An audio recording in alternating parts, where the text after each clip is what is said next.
everyone, to another round of bonus time with your host, myself, Matt Salem. And today I'm talking to Steve Reeve, best known for... I guess best known for, probably most known for being on the radio. Oh, yeah, you do that radio thing, That whole radio thing. That old-time yeah. radio? Afternoon host and music director at Mix 103.7. Nice, Here nice. in Fort McMurray. That's definitely probably how most people would know me. Yeah, that is probably how most people would know you. I'm here to talk to Steve for part 2 of my San Diego Comic-Con coverage. I already spoke to, yeah, oh my god, so good. Spoke to Tito already, and we spoke a lot about about the video games and whatnot that we saw there, but video games was actually the lesser of everything else that was going on. There was so much happening there. It's just mind-boggling still. I mean, days later, I kept saying on the trip that I just needed some sleep. Just needed a couple nights of full night sleep. Oh, yeah. Process all the information, but that only helped so much. I'm still just, it's a jumble. Sleep was definitely one of the only things there was not a plethora of. Yeah. You got to get up early. Yeah, and driving there was, you get a few hours here, a few hours there, but you never really, there was a few times, I think, where we all just lost the track of time, what day it was. We couldn't recollect things that had just happened or when they had happened. A human is not meant to go through such an experience. But we did it. Yeah, no, we Comic-Con. totally did it. So I wanted to talk to you a bit about some of the trailers that we saw come out of San Diego Comic-Con, because there were a lot. And there's still some that are kind of seeping through the cracks that were not supposed to come out, but we see a little bit of footage. Yeah. Something like the Warcraft trailer right now. There's a short I think it's 5-minute clip online of it right now. I think it's 2 minutes. Yeah, it's out of 10. 10? I think it's a 10-minute trailer. 10-minute trailer. Yeah, I was saying in the last podcast with Tito, that was one of the panels I wish I could have gotten to, was the legendary panel that showed the Warcraft trailer in Hall H. But I mean, I couldn't wait in line the day before just to get in there to go see Warcraft early in the morning. So. Yeah. I ended up missing that one out, but the Hall H line was tough. I'm with Ashley managed to just skirt into the Hall H line for the first day that it was open for panels. Yep. And in anticipation of getting a seat for the Hunger Games Mockingjay Part 2 one, but there was one that was unannounced there. Oh, yeah. That was totally sweet. It was for Rock the Casbah, Bill Murray movie. So, I mean, me and Ashley, see the end of the line, and they're going in. There's not even filling. What they have at Hall H, for anybody who doesn't know, is that there's, lines that go all the way, zigzagging here this way and that under some tents, and then out into, the street and, around the marina. It depends on how many people are in there, but it can get huge. But at the very end, before going into the building, there's these chutes that they put people into. Yeah. And so that way they can just do kind of like the ones from Futurama where they shoot you around the convention center. Yeah, I wish. That would be so useful. Yeah, that would actually be so But useful. I guess it's so that they can just get in just a certain amount of people at a time and just manage them that way. Fill that chute.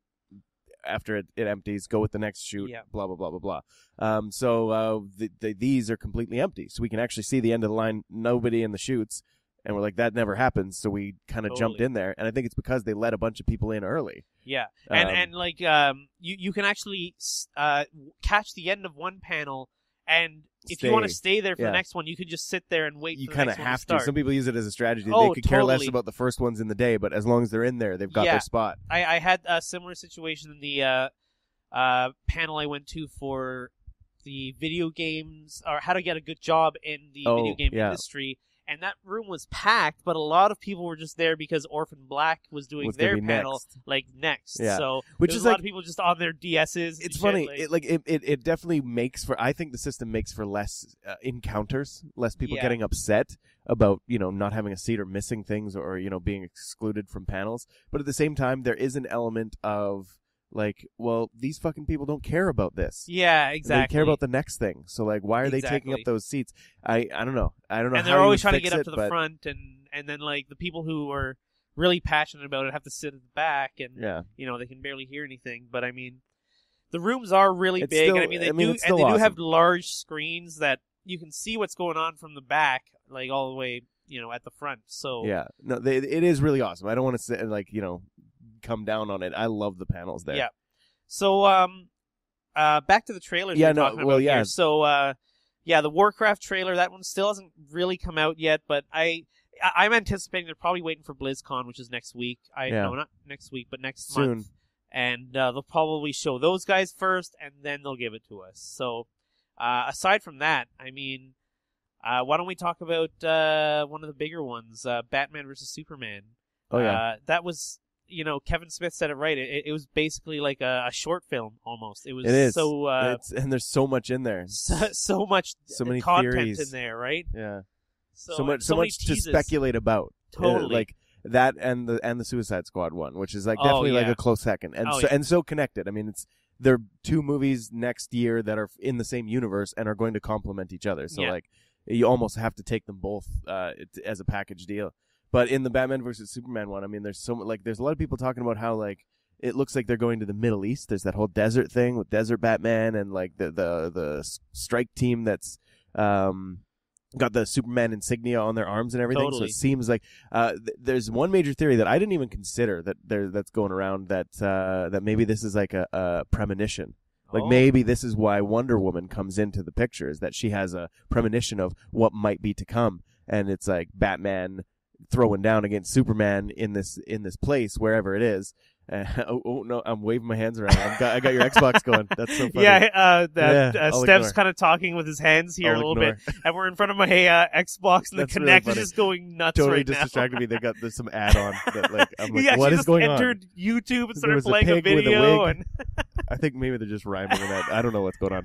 But oh my goodness, where was I? Yeah, so it Suicide might be Squad. this premonition. No, in Batman versus sorry, Superman. Batman vs Superman. It might be a premonition, and that's maybe why Diana comes into the fold. Is like, stop fighting. If you guys keep fighting, this Yeah. bad shit's all gonna happen. But what I think actually is that what it means is that it starts with the court scene, and like this council or whatever deems Superman as responsible for what happened in Metropolis, right? Yeah, like Totally. so he's got to make amends, and I think that those amends means that he's going to be like drafted to the army, kind of thing. Like you Yeah. got to do what we want you to do. And in DC Comics, but most notably for me in The Dark Knight Returns by Frank Miller, there's this embattled island nation called Corto Maltese, which is like with Cuba. Yep. And there's a lot of conflict going on in there.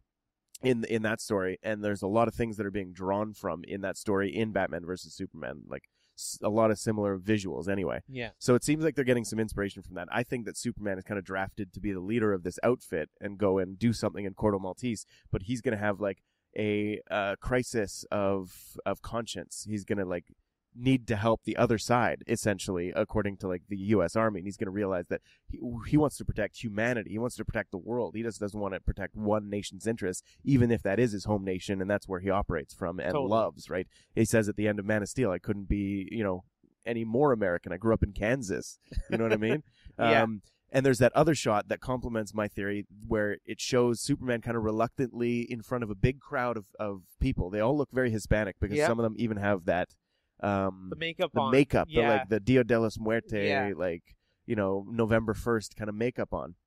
So it makes me think that, it's a Hispanic nation that he's at, and that maybe that's the action. Like, they're all thanking him for something that he just Yeah. did, that the U.S. government is then going to be like, well, come on, we just asked you to help us out, Yeah. and now you're No, like helping totally. out the enemy. What is going on here? So Well, that's going to... Well, what about that Play into one it. 3-second clip of Superman bowing down Yeah. to Lex Luthor? To Lex Like, Luthor. what could that be about? And Like, and there's a shot of Lex Luthor with it looks very kryptonite-y stuff in front of him. yeah. So like I don't know, maybe he's got some sort of power over, like Maybe. maybe leverage. Maybe I don't know. Diane Lane's in this again, so Yeah. maybe like Mom gets captured. Maybe Martha Kent. she just suggests that they all be super friends. Yeah, That's exactly what Kevin Smith was saying. He's like, I thought they were friends. I thought they were super friends. Why are they fighting so much? Batman, Superman, you're supposed to Justice League it up. Yeah. But no, I mean, well, it's just the lead up into that, right? It's one of those movies where it's definitely going to be like, you know the ending. You know that they're going to fight friends. And that's not what matters. What matters is how we get there and all the detail in between. Yeah, totally. It's not really a cliffhanger ending that we're looking for here, but it's totally about the journey for sure on this one. I kind of hate that they put Dawn of Justice in the title. I think it's totally dumb. They should have just kept Batman v Superman. Even the V, you could argue, is like a little bit stylized. I'm like, oh, come on. They're Ving each other? Yeah. No, they're versus each other, right? But still, that Dawn of Justice just spells out too much because, I mean, it should earn the Justice League. It should be a nice 2.5 to 3 hours of, like, getting to the point where these two like huge figures, 3 of them, 4 of them if you count Aquaman in there. Yeah. Like they should all be finally kind of converging, uniting, and like getting towards this team that's supposed to protect and help the Earth. They are going to eventually put Aquaman into that whole fold, apparently right? he's in the movie. He's not in the trailer yet, but he's really? Jason Momoa is in Batman vs Superman. Yeah, Khal Drogo from Game of Thrones. Yeah, so they're going to chat with him at least. Huh. There are some underwater shots.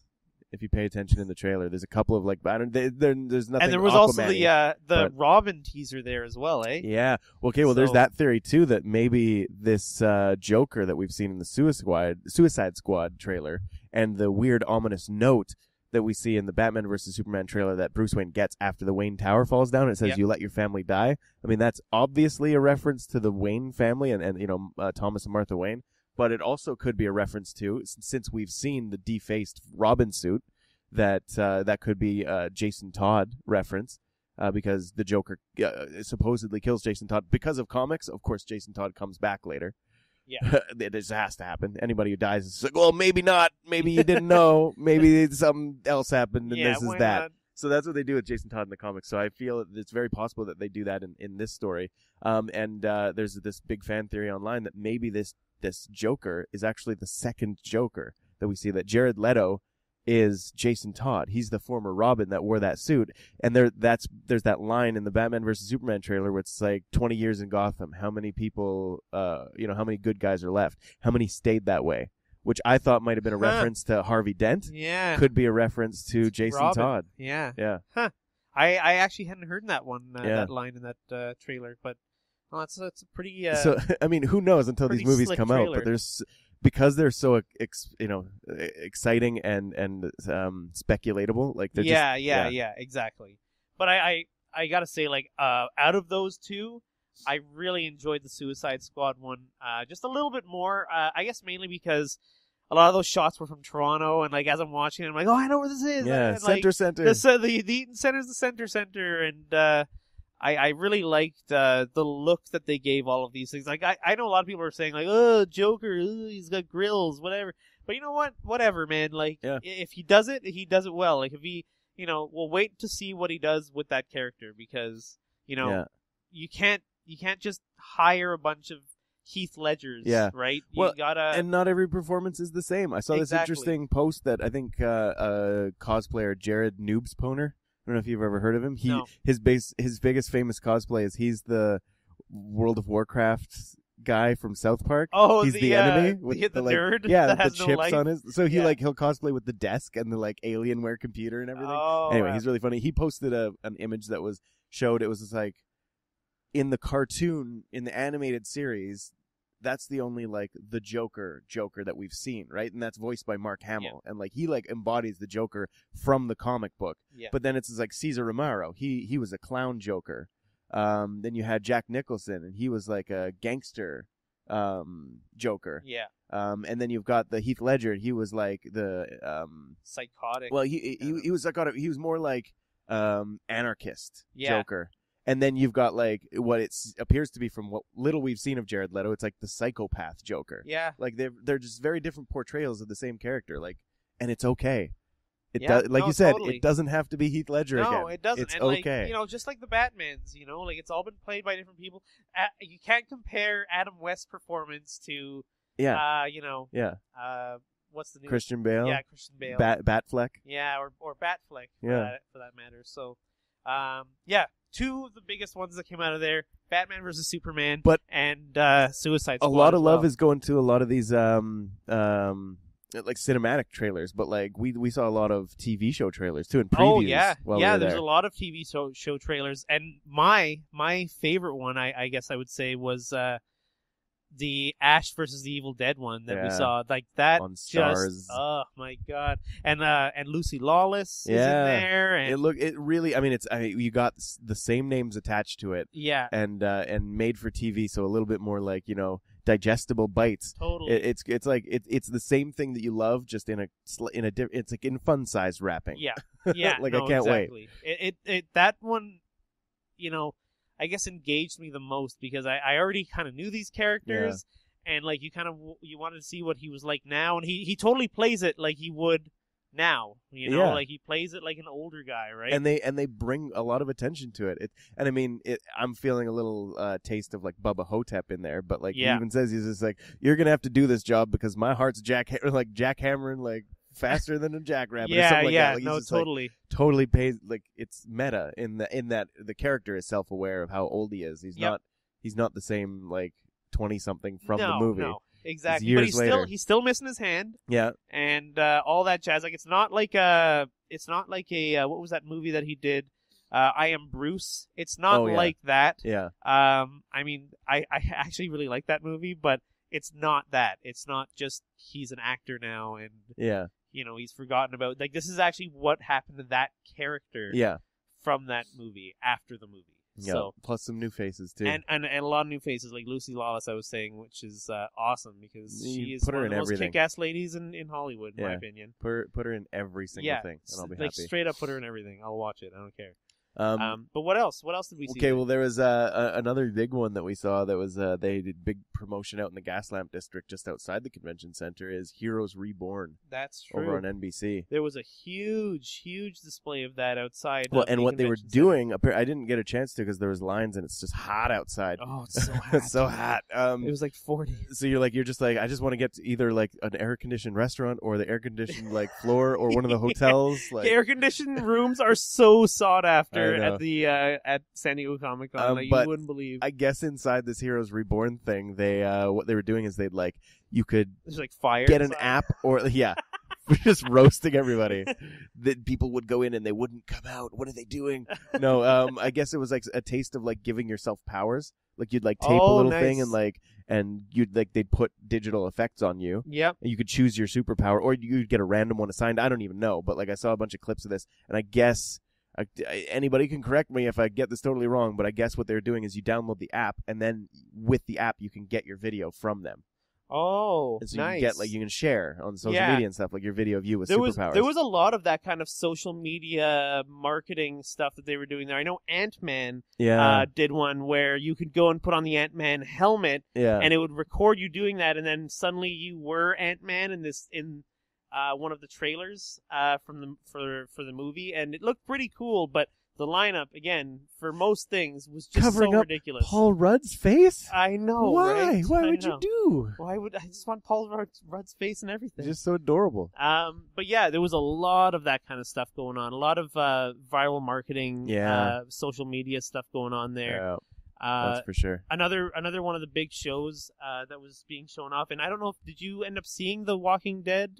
I saw trailer? the trailer. Yeah. Season 6 they're going into. And I know you're probably a lot more into that than I am. How does it look so far? It looks awesome because I mean, what we've got now is there was a big lead up to Terminus for last season, like last year at Comic-Con. They had like Terminus everything. Like some of the hotels had like Terminus written on them. Like inside was like a watchtower, like that looked like it was right from the show. And then you get into the season, spoiler alert, and then Terminus lasts like 2, maybe 3 episodes if you count some of the characters from Terminus. Like they just skip right beyond that into the next season, and so that's kind of what they're doing here. As I don't know what's going to happen in the new season, but the new place is called Alexandria, and it's this town where they've kind of been relatively untouched by the zombie outbreak, I guess. You know, they've been living there for so long that they're normal. Like to the viewer, it's weird. The season's really interesting because like there's these moments where you're like, this is a perfectly normal situation. It's a dinner party. Mm-hmm. And you're like, but what the fuck? It's the post-apocalypse, and these like characters don't belong in this scene. Like, it just feels really jarring.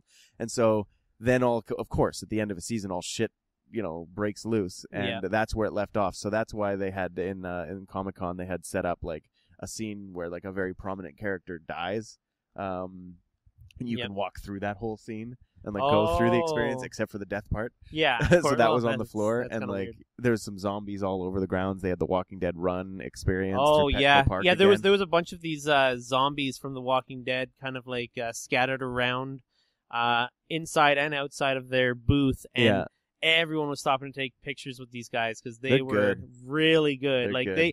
they stayed in character like the whole time. Yeah, they were like the Disney characters.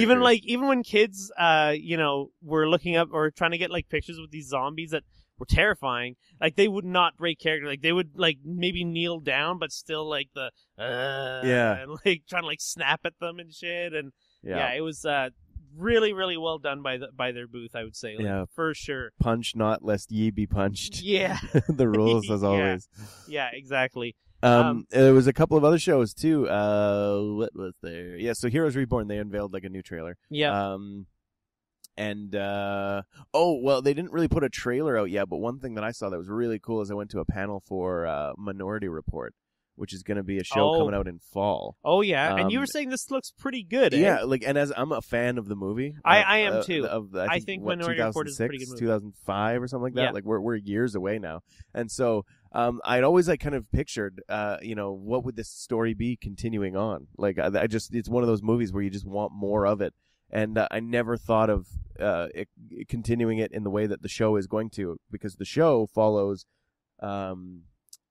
Dashel, which is one of the two twins out of the three precogs, which is like totally, it just blew my mind. So the precogs in the story are these three people that, when together, can like see murders before they happen, and they were able to build the pre-crime division out of it. But then that falls apart by the end of the movie.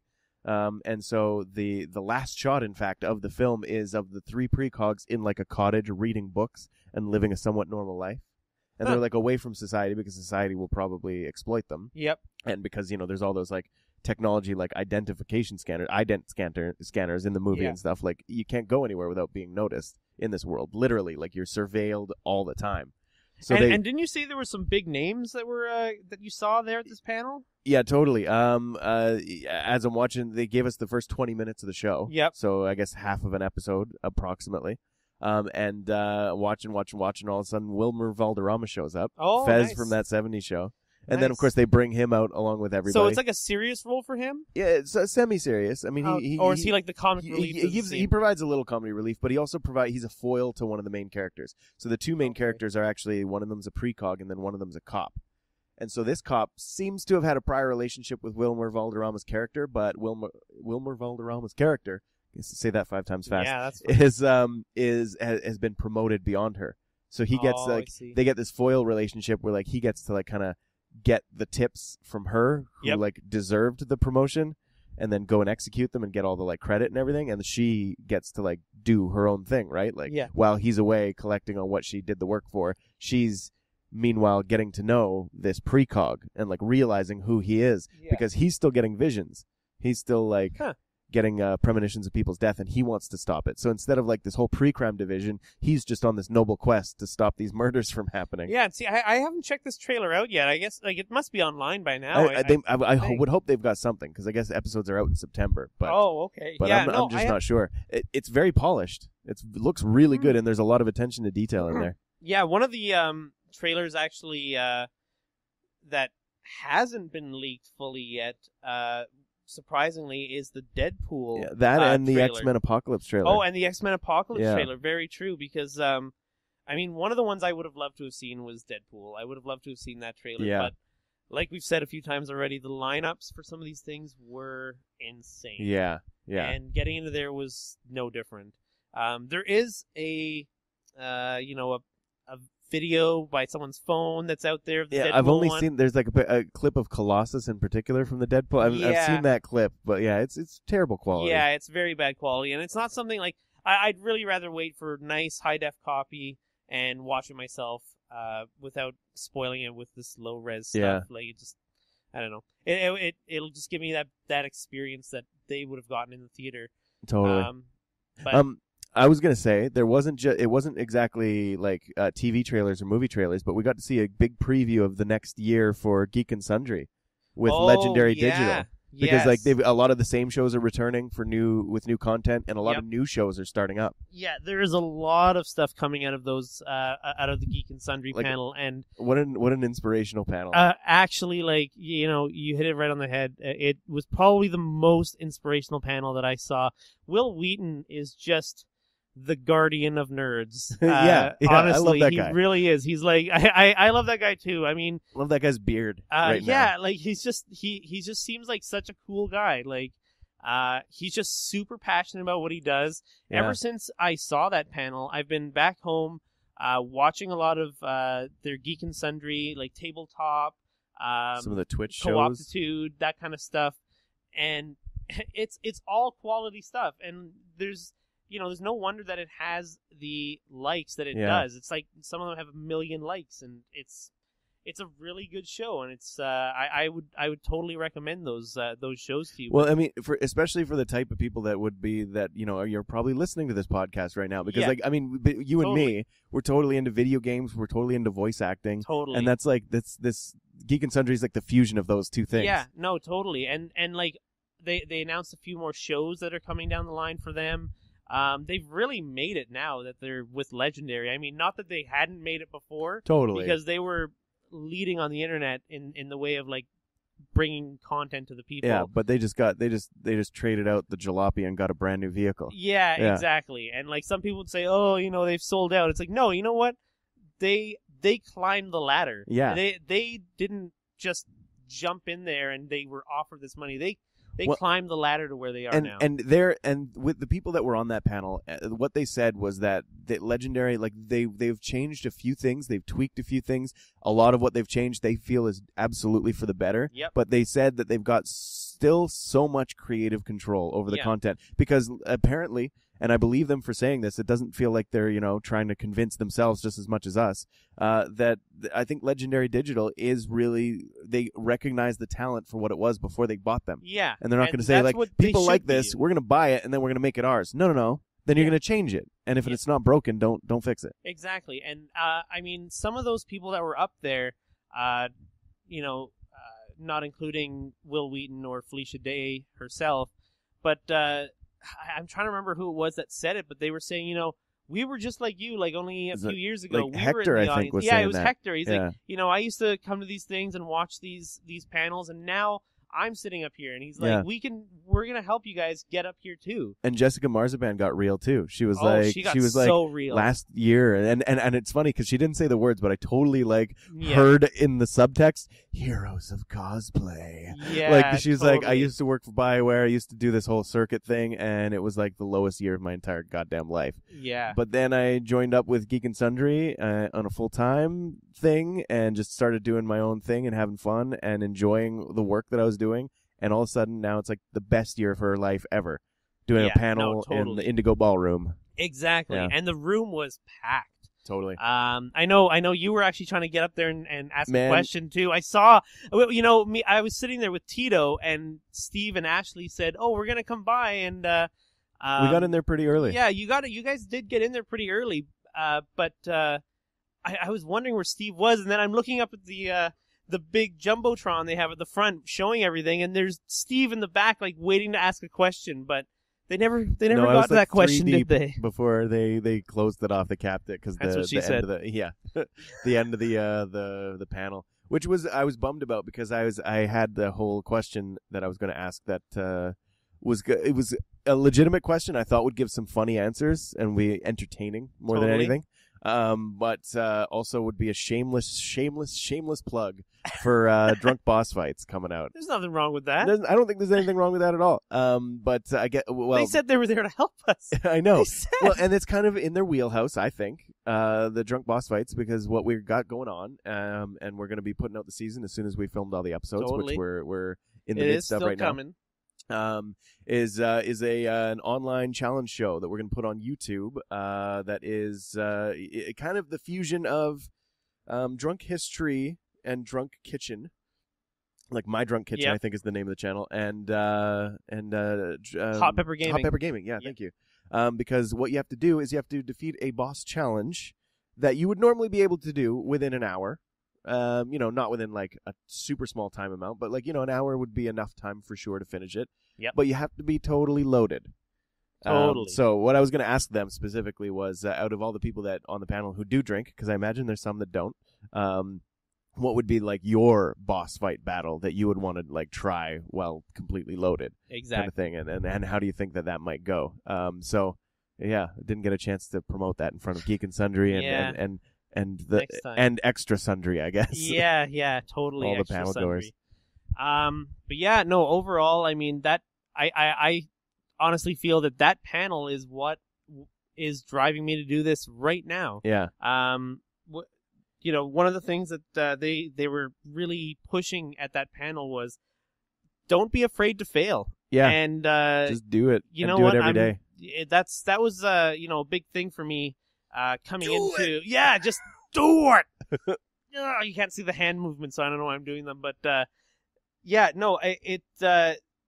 don't be afraid to fail was like their big thing they were pushing, and that's something that's always been in the back of my mind, thinking like, nothing I can do is ever going to be to my liking fully. But you know what? If you don't start doing it, you won't ever learn from it. It's something that Tito's put me onto as an Ira Glass quote, where it's just like, your taste has been maturing your entire life, but your skill starts when you start. Exactly. So I mean, you're going to have a disparity. You're going to be creating things that aren't to your taste yet. Totally. But if you keep going instead of quitting, which is what most people will do, straight up, it's just statistically fact, most people will quit if you get that feeling of like, this is not good. Yep. This is terrible. I need to stop this. No, what you need to do is keep going. That's totally the rule. Exactly. Don't be afraid to fail. No, totally. And that really, really stuck with me. And I can't thank Will panels. Wheaton enough. Yeah, there was several panels. I mean, I went to another voice acting one as well. Yeah, so did I. And your video games one. Yeah, the video games one. Like there was just so much inspiration. Can't even fit it into one podcast. So yeah, it's something I definitely want to come back and talk about because. Well, like. I mean, straight up, I mean, I feel this way. I'm still telling people stories about the first time that I went to Comic-Con, and I was lucky enough to be able to go 3 years in a row. Yeah. Who knows about going again? Like, maybe not. But it sticks with you. And so for years, like, this inspirational stuff that happens and this, like, amazing connectivity to this group of people that, like, it's almost like an affirmation. Like you're like, there's so many awesome nerdy people out there in the world, and like we're all getting together and making creative, cool shit. Yeah, and there's there's a lot of people who like to consume this kind of stuff. So, you like us or you hate us, whatever, we're still gonna keep on doing it. yeah, keep on trucking, man. Yeah, keep on trucking. So, the last, I guess we're coming to the end of the pod here, but in the last podcast with Tito. I invited him to play a little game with me called Super Fight. We got acquainted, me and Super Fight, on this journey to Comic-Con. Yeah, which I think you'll know because you bought it, and we played together. It is such a fun game. So basically, what we're gonna do here is Steve and I are going to choose something to battle against each other. I like to say heroes, but they're anything but heroes. Yeah, absolutely. And we're going to leave it to you out there to tweet at us or comment on the Facebook page who you think would win in this battle. I know some of the questions are some of the suggestions are just ridiculous. So, like, for anybody who doesn't know, the quickest explanation is that we're going to be like, who would win in a fight? Blank or blank, right? But we have to draw these cards. So we have to come up with a combination of the character and their superpower. Are we just going to stick with these cards, or are we going to draw the secondary power? Yeah, we'll draw a second card after, because sometimes the second card can actually screw you up. I actually didn't do it correctly the first time around, so we'll try and do it as correctly as possible this time. Okay. So I've got mine here, Steve. I don't know about you. I just like, I don't know. I don't know if this is going to win, but like, there's no way that I couldn't put these cards together if I can actually select them all. I'm pretty pumped. Okay, so So why don't you So go discard. ahead I'll first discard. and Okay. let us know what you got. All right, so we're gonna name them each and then come up with our arguments one at a Yep, time. yep. Or are we gonna shout? Oh, at we each could other? we could also just do it. We can just Okay. do it live. Fuck it. I'll write it myself. We'll do it live. Okay, so what I got, and I'm not making this up at all. These are the two cards that I drew. Musketeer, 3 of them. Seriously?